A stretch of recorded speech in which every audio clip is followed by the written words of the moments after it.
Hello, everybody. Good day to you all. Today, I am talking about The Last of Us, season number 1, episode number 5. Long, long time. The episode directed by Peter Hoare. In this episode here, we start off with Joel and Ellie still on the road together. Don't know what happened last time. Joel a little upset. He's hurt right now. He lost somebody else that he cares about, and now he's looking at Ellie. He's trying to find something to focus, like I guess you could say, blaming on. And she pretty much said, "Hey, dude, you chose to take all this stuff like that too. It's not my fault, okay? Don't get mad at me." Now, even though it's not Ellie's fault, and I do like the fact she just stood up for herself at this time, and it did squash the situation pretty quickly. I really enjoyed it a whole lot. Ellie has even though I actually do like Ellie. I like her personality and everything about too. But she also she suffered from dumb kid syndrome. Yeah, she's only 14. And she likes to, they go to this place, because Joel stashed something there, and he's trying to find it. He can't remember where it is. He's too stubborn to ask for help, but he's going to try to find it. And so he focuses on that. You have Ellie wanting to explore. Totally get it. She's young. She's been outside. She's probably been outside for a long period. Outside in the world, she's seeing things for the first time, and she asks him a bunch of questions that maybe get a little bit annoying, but it's what kids do. It asks you a ton of questions, and they think you can answer everything, and to the point that it drives you crazy. But hey, it is what it is. And so she starts exploring, and kids have a tendency to, I don't know what it is, why they had to want to try to kill themselves, but it's like this. It starts off once the kid starts crawling, they start exploring and doing things that they're not supposed to do, and they know. You might say babies don't understand what's going on. Oh, they know, because they don't do it while you're watching them. Not when you're watching them. They wait until you turn around to do something else, because the thing is, though, you see them playing with their toy, you see them doing something, and they're making a whole bunch of noise. Bang, bang, bong, bang, bong, la, la, la, la, la, because they know you're there, and you know they're there, you can hear them, and you say, okay, they're good, I'm going to go handle this real fast, and I'll come back. And then all of a sudden, they get quiet, and you just, wait, I don't hear no noise. And next thing you know, they're about to swallow something, put something in their mouth, stick the fingers or something, put the stick in the finger, jump over something. How did you get on top of the ceiling? So Ellie suffered from the same thing. She got out of Joe's sight, and she found a little panel on the floor. And you think to yourself, please don't do that. Don't open that thing up, because that would be stupid. You don't know what's down there. You can't see down there, so don't open it. Leave it alone. No, she opens it. It's crap. And then you say, don't you dare go in there. Don't you dare go in there. It's dark. There's no lights. Whatever's down there might kill you. How about you just leave it alone? She goes down there. It's crap. And then she finds one. She finds one of the fungus people. Now, good thing it was buried on some rubble. It couldn't get to her. But still, that's a chance she couldn't stick, because she needed to think. Yeah, she may be immune to the bite, but that doesn't mean the thing can rip her apart or tear her face off. So why would you take that chance? Why? She could have got herself killed. She could have got Joel killed. I mean, I get it. She's young, and she wants to see what the world is like. And what's down here? I gotta know. No, you don't. No, you don't. Because look, you're not so stupid that you can't tell what's going on in the world. So why? So it cuts from that, and then they show them on the road again, and they find a pile of dead bones, of dead people, and it goes to a flashback, and this is where we meet Bill, who's played by Nick Offerman. He waits till everybody gets evacuated from the little town that he's in, and now everybody's gone. He has the whole place to himself. He has his own little paradise. He fixes it up the way he wants to fix it up to, and you got Nick Offerman doing a perfect job perfectly cast for this character right here. You totally see him in this role, and you just watch him live his life.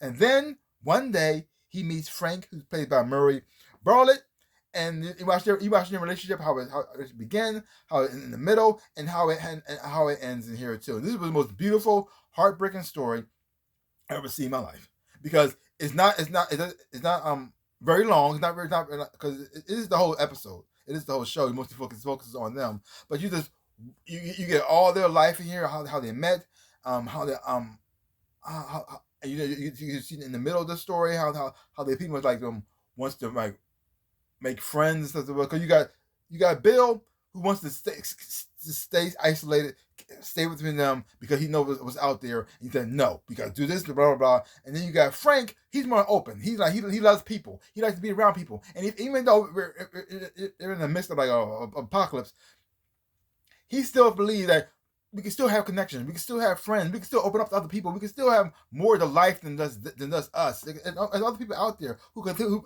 might be just like us. And we can actually maybe form our own little groups, our own little community. And despite that, that's just how they meet Joe and also Tess. You know, while they were a couple. And this whole thing is very nice, very sweet, very touching, heartbreaking as well too. Because the threat, even though they show you what's going on in the world. They show you the zombies, the fungus zombie people. They show you the threat of other people, how cruel they can be. But it wasn't that stopped them. It was just like regular life. Sometimes people get sick. Sometimes things happen. You had no control over it.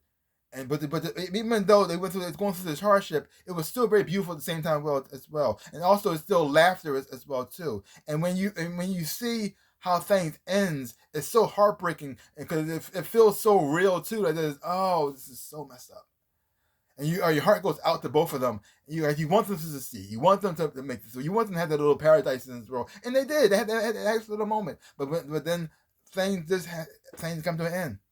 No matter how beautiful it is, how well things go, things come to an end. Even though they may have some hardships and ups and downs in there, they made it through all that.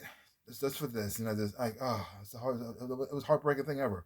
This first episode, I actually cried, and I said, "Wow, that's what he got me." Woo-wee. The acting performance for both Nick Offerman and Maury Bartlett was just amazing. The chemistry between Bill and Frank was beautiful to watch. This episode really punches you right in the heart and says, "Matter of fact, I'm gonna twist the knife in it more." Kind of just, oh no. Oh man,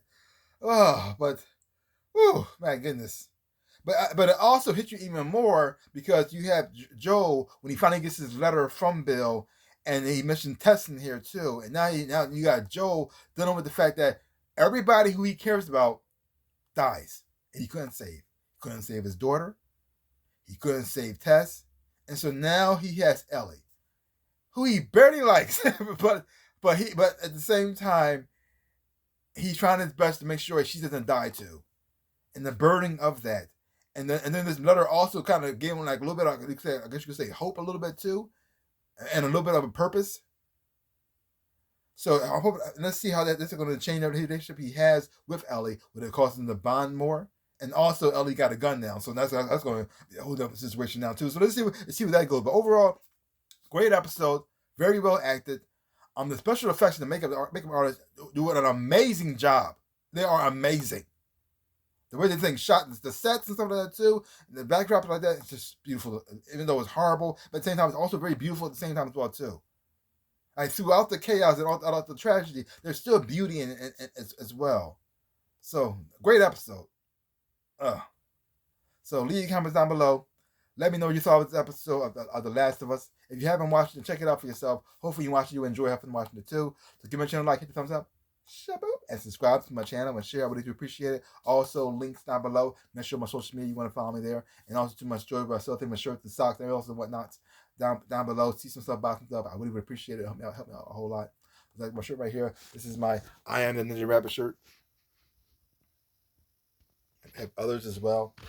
See some things, buy some things. I really would appreciate it. Like I always say, in my dreams of a life, I am the NinjaRabbit. Peace out, people.